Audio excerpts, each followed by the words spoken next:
Mafia সরকারের পাঁচটা গোলাম এই চুপ্পুকে সমঝোতার মাধ্যমে চিট দিতে চায়। আপনারা জানেন চুপ্পু কিরকম মানুষ ছিল? উনি যখন দুর্নীতি দমন কমিশনে ছিল তখন বলা হয়ে থাকে সবচেয়ে মাস্টারি স্টাইলে বড় ঘুষখোর যদি কেউ থেকে থাকে সেটা ছিল এই চুপ্পু ছানো। সে ছিল বড় ঘুষখোর। শুধু কি তাই, লোকজন বলে উনি নাকি একটা হেলিয়ার গাড়ি, হেলিয়ার আছে না কার, এই হেলিয়ার গাড়ি এবং টাকা ডেস্টিনির কাছ থেকে নিয়েছে। এইরকম একটা লম্পট টাকা মেরে খাওয়া ইসলামী ব্যাংক থেকে টাকা মারার একজন কারিগর শেখ হাসিনা তার দ্বারা সব অপকর্ম করেছে। তাকে কোনোভাবে বাংলাদেশের থেকে সেফ এক্সিট দেওয়া যাবে না। তাকে ইমিডিয়েটলি অ্যারেস্ট করতে হবে, তার সবকিছু তদন্ত করে বের করতে হবে।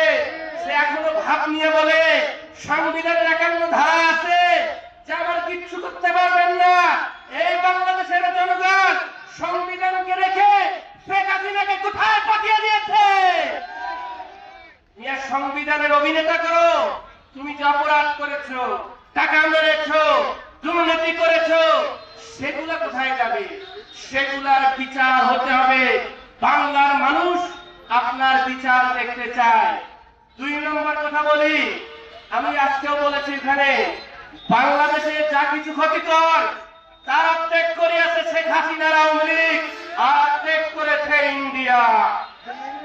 আমাদেরকে মদ গাঁজা পাঠায় কোথা থেকে? এই ইন্ডিয়া আমাদের যুব সমাজকে নষ্ট করার জন্য যত প্রকার খারাপ কাজ করে। আপনারা জানেন কিনা জানেন না, একটা রিপোর্ট হয়েছিল বাংলাদেশের লোকজন চাকরি পায় না, ইন্ডিয়ার নাকি 10 লক্ষ লোক এখানে চাকরি করে। প্রতি বছর $10 বিলিয়ন তারা বাংলাদেশ থেকে নিয়ে যায়। সুতরাং আমার দেশের জনগণ চাকরি পায় না, আমার দেশের জনগণের চাকরির ব্যবস্থা করতে হবে। এই সরকারের কাছে প্রত্যাশা ছিল তারা সামনের বাংলাদেশ গড়বে।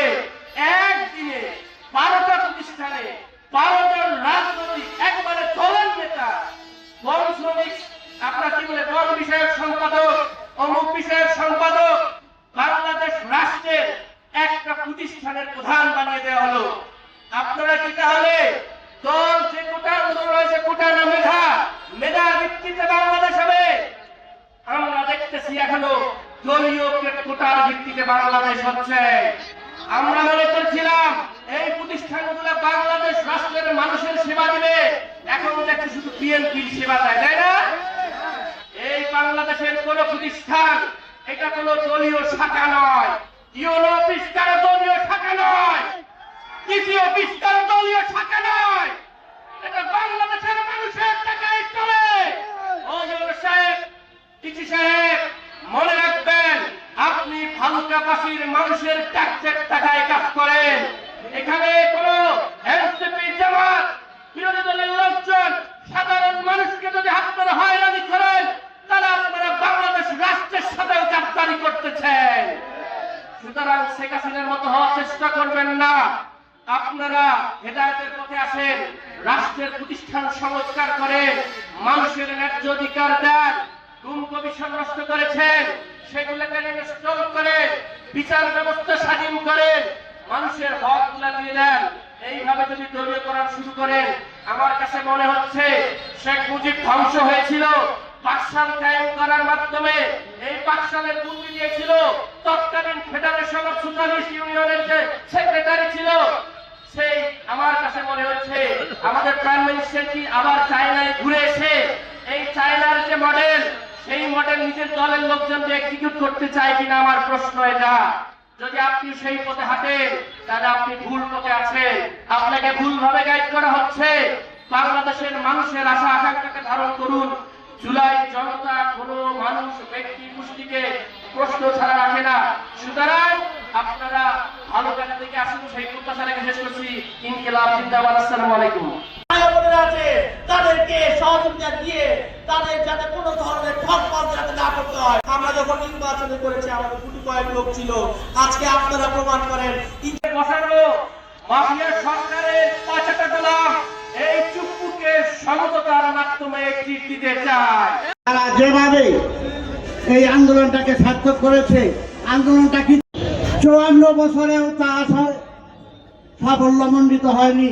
আমরা 24শে জুলাই পেয়েছি। 24শে জুলাই